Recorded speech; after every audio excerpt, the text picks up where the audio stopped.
when you're starting a business, it's hard to project how much you're going to make, even though you might have some kind of fantasy. You might even find some kind of business plan on the internet and projections to say, all right, this year, I'm going to assume this many clients or this many sales, and therefore I'm going to make this much money. And then if you've already been past the first year or two, you realize, oh, our projections are almost always tremendous fantasies in the first couple years of business, couple years, right? And so what I've learned over time, now that I've been full-time business since 2009, is that okay, so here's the reality of it. Of course, all of us want predictable income, right? That's why so many people get a job, because it's predictable income, and being an entrepreneur means completely throws that out. But it does become more predictable if your business model gets stabilized over time. So for example, for me right now, my business model is very predictable. Therefore, my income is very predictable, meaning I have several group programs that I run year by year. It's basically the same format of group programs. And I've already seen that I generally enroll this many people at around this time of the year. And every year I tend to grow that number a little bit by little bit, or sometimes a lot, but whatever. It's like I project a little bit of growth. This is what most people, most entrepreneurs, I think, fall down there, is that they project too much growth without past data. They're just like, they have hope, they have optimism, which is a good thing. Optimism is good, but I always encourage optimism for your persistence, not optimism for numbers. You should be pessimistic about the numbers, but optimistic that you're going to be around for 40 years doing this stuff.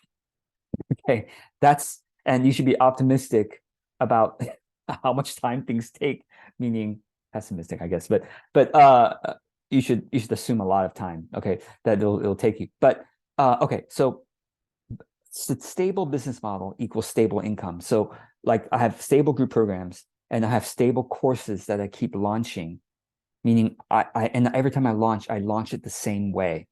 So because my business model is stable, and my launches, my announcements, the way I market myself is stable, no wonder my income is very stable and growing year by year. It's been like this for at least since my business model and launch patterns have not changed much since 2017. Since that time, those years. And I look back at my stats, and my stats are more or less growing steadily since 2017. Not a shock. And so right now, because you have no data, how can you predict how much you're in your business model is still very much in exploration mode. And so therefore, I encourage you to have a lot of gentleness with your projections and a lot of openness to say, well, I really don't know. I could have these fantasy numbers, but my business model can be completely different next year. Like right now, I think I'm going to do some consulting. I'm going to have some one-on-one clients in this kind of format. I'm going to sell them 6-month packages, and I'm going to have a group program doing this. But how do you know which of these 3 or 5 different formats is really going to take off? And suddenly you realize, oh my God, I'm going to just do all group programs now. Or, oh my gosh, I'm just going to do all 3-month packages now because the group program didn't work out, whatever it may be. So basically, I want to encourage you, resist the temptation to rely on any projections in the early years. You can still project as a way to give yourself some fantasy hope, right? Some optimism to keep going. That's what your projections should encourage you. But the projections should not be like, if I don't get there, that means I'm not successful, or that should impact my self-esteem or anything, because I know those numbers are just fantasy. George has told me that. So stay curious about your projections and go, I'm really interested to know how far I'm going to be from my projections, and whenever I launch something, for example, I have projections too, because I have all this data now of my experience. So I'll say, I think that this course is going to sell 80 spots. And I have spreadsheets now where I'm like, okay, 24 hours after I launch the course, or the group program, I have this many sales or this much inquiry. And then 1 week later, or 3 days later, I have this, and then 1 week later, I have this many now, and then 2 weeks later, I have this many now, and then when the group program starts or when the course starts, I have this many at the end.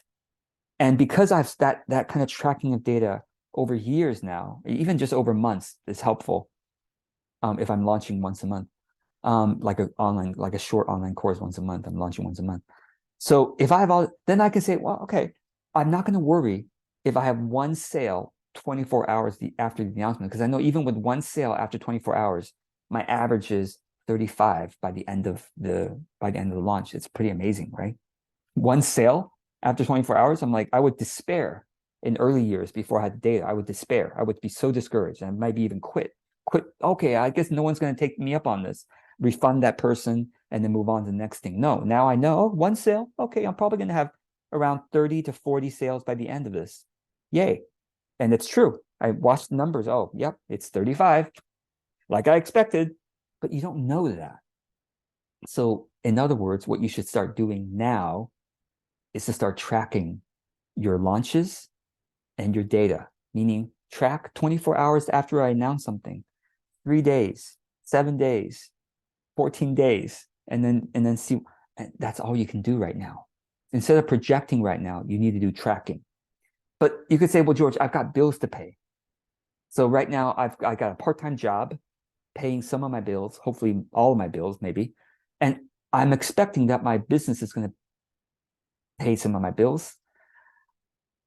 If I were your business manager or your life partner, I'll say, hey, you know what?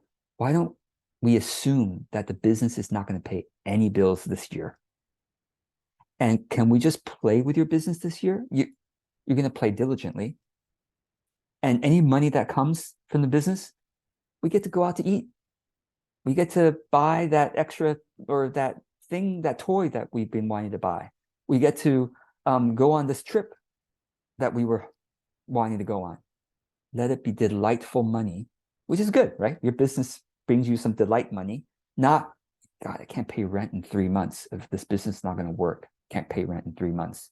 That's really stressful, and that stresses the authenticity out of your business.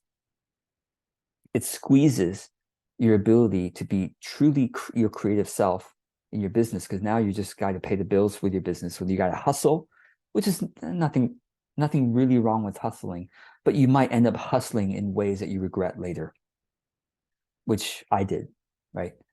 Which is I can live to tell about it, right? So anyway, I hope this is helpful. I know this is not the perfect answer you wanted. Okay, therefore you can project 1,000 if you have this many sales. I can give you numbers all day long. Well, let's like you charge 150 for this, and therefore you can project 7 clients. How the hell do I know if you're going to get 7 sales or not? How do you know if you're going to get 7 sales or 70 sales? We have no clue. We're just shooting in the dark here. So we can talk numbers all day long. I can give you spreadsheets all day long, but I went to MB. I have a business degree, right? Like business master's degree. It doesn't matter. Like it's all about tracking in the early years, which rewards you very, very much abundantly in the coming years. But right now, let the money that comes in from business be dinner out money, be gonna buy some extra treats money. And that makes it fun, which means you got to seriously talk to yourself and talk to your family and the people who support you, and go, all right, let's be pessimistic about the numbers. And I'll say one last thing, and I'll end the segment. George, being pessimistic about numbers is bad for law of attraction. BS. Baloney. That's not true. It's not true. It's not. I have seen more law of attraction people be optimistic about numbers and be discouraged and devastated again and again, year after year. I've been doing this for 13 years. I have plenty of law of attraction clients and colleagues too, and I've done it myself. Doesn't work. Law of attraction works for relationships. It doesn't work for business numbers. Period. You can quote me on that. It doesn't work for business numbers. What's funny about it is that pessimism works better for business numbers. No wonder people with good accountants do well in their business. Accountants, good accountants are not optimistic about numbers. They're pessimistic about numbers. And the people with good accountants have great businesses. Not law of attraction. You're not, don't, if you have a law of attraction accountant, you should run the other direction. Okay. So be pessimistic about numbers and you'll actually do better about the numbers in the long term. Be optimistic though about your ability to stay with it year after year after year after year. Don't be pessimistic about that. Be optimistic about it. And also be optimistic about the kinds of people you will attract to support you as fans, as clients, as business partners. That stuff, law of attraction, all day long, totally works. Not the business numbers. So anyway, I hope this is helpful. And I do want to say, I don't mean that you should be so pessimistic about your numbers that you decide to give up. You're like, oh my God, that means zero for how many years? Because that's not helpful either, right? So be just optimistic enough that you will keep going, but be as pessimistic as you can possibly be, or be conservative about your numbers. Maybe that's a better way of saying it, as you can possibly be, because I think you're going to be more encouraged. Wouldn't you rather be delighted by the numbers? Maybe that's why I can be so pessimistic, quote unquote, or conservative, is that I've gotten so used to doing that I'm always conservatively estimating my numbers, and I'm always blown away by it. I'm like, oh, it was 35, it was actually 55.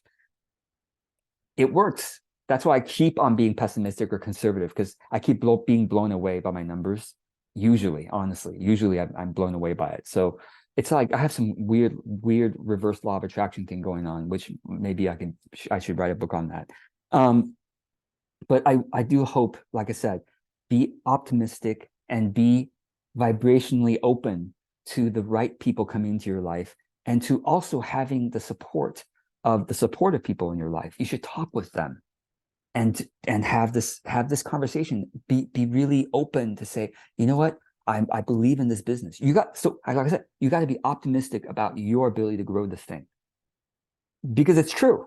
You will absolutely succeed if you don't discourage yourself, month after month by the numbers. And if you optimistically say, I'm about to attract the right clients and people into my life, it's because that's true too. So talk heart to heart with the supportive people in your life, your family, your friends, your colleagues, classmates, etc., and say, this is where I'm at with this. I need to make this thing work. I would love to make this thing work. And I know I need to be realistic about the numbers. Do you have any advice for me? Do you have any suggestions for me? Because some of them might reach out and go, actually, I do have an opportunity for you, or I have some people to introduce you to who might become your clients. So go for it. And I look forward to seeing your comments below.